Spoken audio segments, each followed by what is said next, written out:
Hello guys, welcome to our channel Learnify.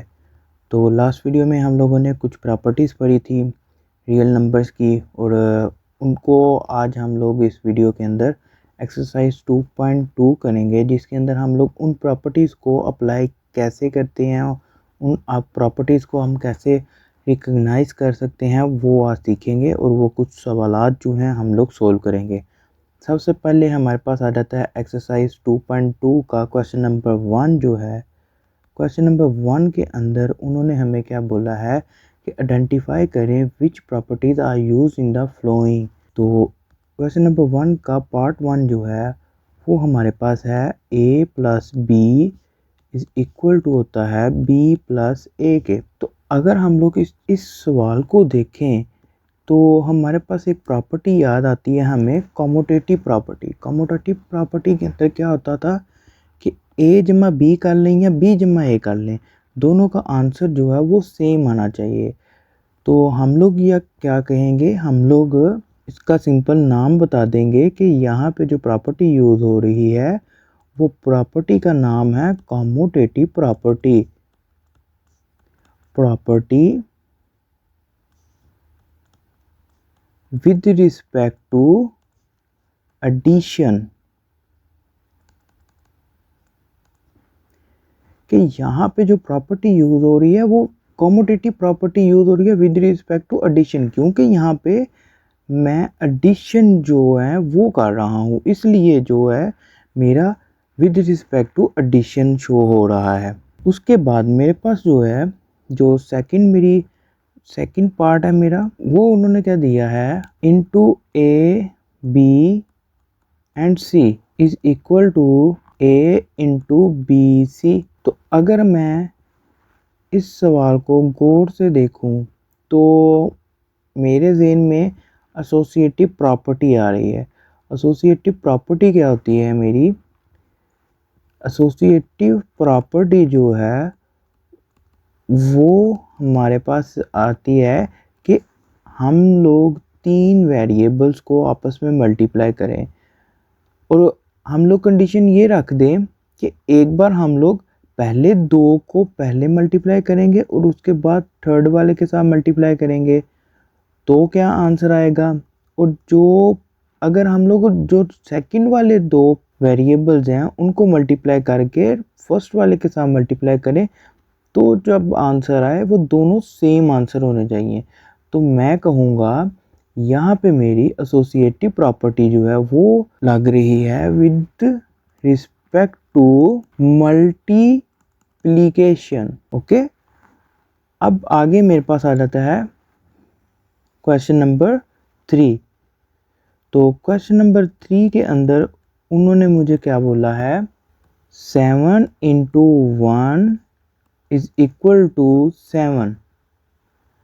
तो अगर मैं देखूं कि मैंने एक वेरिएबल एक कांस्टेंट नंबर को या कोई वेरिएबल को मैंने एक ऐसे रियल नंबर के साथ मल्टीप्लाई किया, एक रियल नंबर को मैंने ऐसे रियल नंबर के साथ मल्टीप्लाई किया कि उसकी जो वैल्यू है वो चेंज नहीं हुई, वो वैल्यू सेम रही है।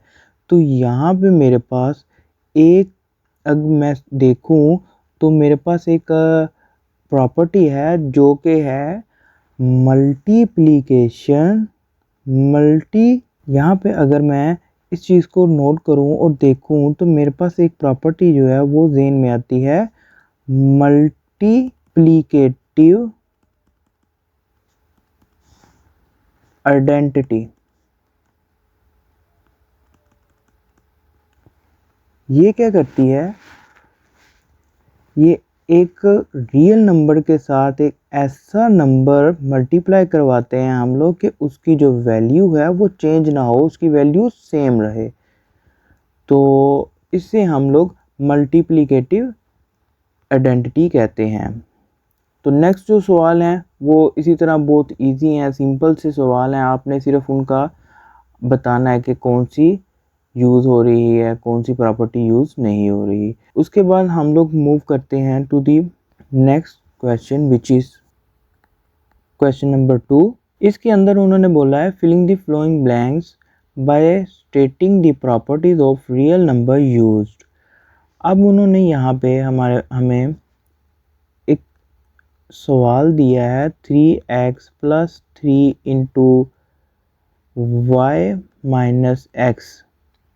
ओके, तो अगर हम इसको सोल्व करना स्टार्ट करें तो जब हम लोग इसको सोल्व करते हैं तो हर एक स्टेप के ऊपर एक कोई ना कोई हम लोग एक फंक्शन अप्लाई कर रहे होते हैं, कोई ना कोई प्रॉपर्टी लगा रहे होते हैं जिसकी बिना पे इसका सॉल्यूशन हमें मिलता जाता है। सबसे पहले जो स्टेप किया वो मेरे पास है 3x plus 3y minus 3x। ठीक है, तो अब अगर मैं इस वाले स्टेप को देखूं तो मैंने यहाँ पे एक प्रॉपर्टी यूज़ की है। वो प्रॉपर्टी क्या है मेरी? Distributive property with respect to multiplication. Okay, मैंने क्या किया, जब ये वाला स्टेप किया, इस स्टेप से मैं इस स्टेप पे आया तो मैंने डिस्ट्रीब्यूटिव प्रॉपर्टी यूज़ की with respect to multiplication. No जो हमारे पास नेक्स्ट स्टेप है वो है 3x minus 3x plus 3y। यहाँ पे मैंने क्या किया, इस 3 माइनस 3x को मैं पहले ले आया और प्लस 3y को बाद में लिख दिया।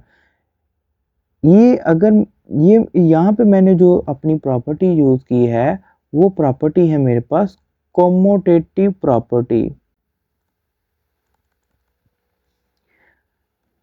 With respect to addition. अब यहाँ पे कॉम्यूटेटिव प्रॉपर्टी कैसे यूज़ हुई है? मेरी जो कॉम्यूटेटिव प्रॉपर्टी है वो क्या कहती है, आप चाहे a जमा बी कर लो या b जमा a कर लो, दोनों का आंसर सेम होगा। यहाँ पे मैंने a जमा b था या a माइनस b था, तो मैंने क्या किया, a जमा b उनकी वैल्यूज जो है वो एक्सचेंज कर दी। a को पहले ले आया, b को बाद में ले आया, तो इससे कोई फ़र्क नहीं पड़ता, आंसर मेरा वही आएगा, सेम आंसर आएगा।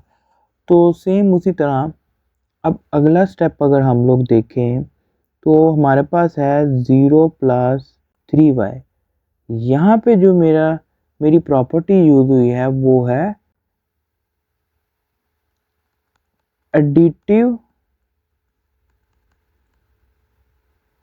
इन्वर्स।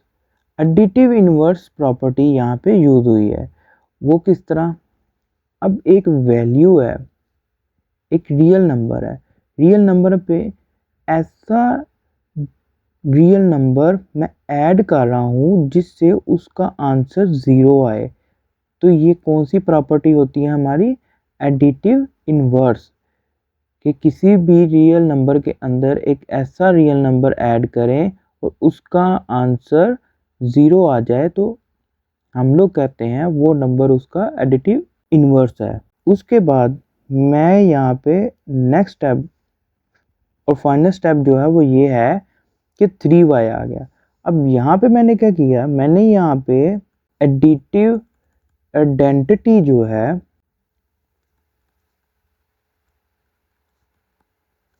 वो वाली प्रॉपर्टी यूज़ की है। अब इस स्टेप पे मैंने क्या किया, मैंने अपनी एडिटिव आइडेंटिटी जो है वो वाली प्रॉपर्टी यूज़ की है। वो कैसे यूज़ हुई कि कोई भी रियल नंबर जिसके अंदर ऐसा रियल नंबर ऐड किया जाए जिससे हमारी वैल्यू चेंज ना हो, तो हम लोग कहते हैं वो नंबर हमारे रियल नंबर का एडिटिव आइडेंटिटी है।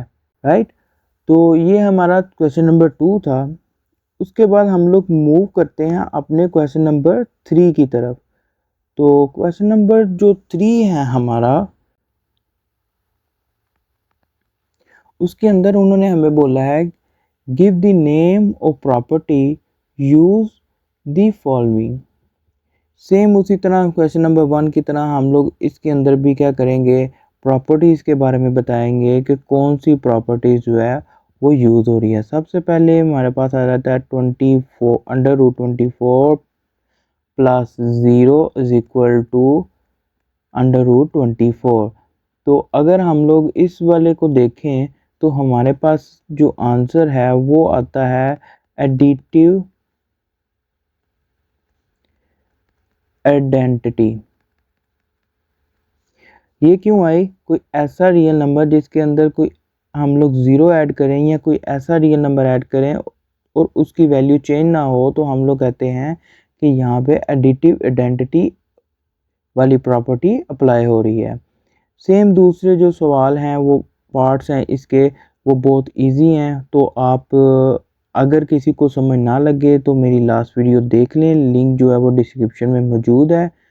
वो वहाँ पे मैंने प्रॉपरली कंप्लीट बताया है प्रॉपर्टी इसके बारे में, आप वहाँ से देख सकते हैं और अपने ये वाले सवाल इजीली सॉल्व कर सकते हैं। अगर वीडियो आपको अच्छी लगी हो तो लाइक लाजमी कीजिएगा, चैनल को सब्सक्राइब करना मत भूलिएगा। Thank you so much for watching.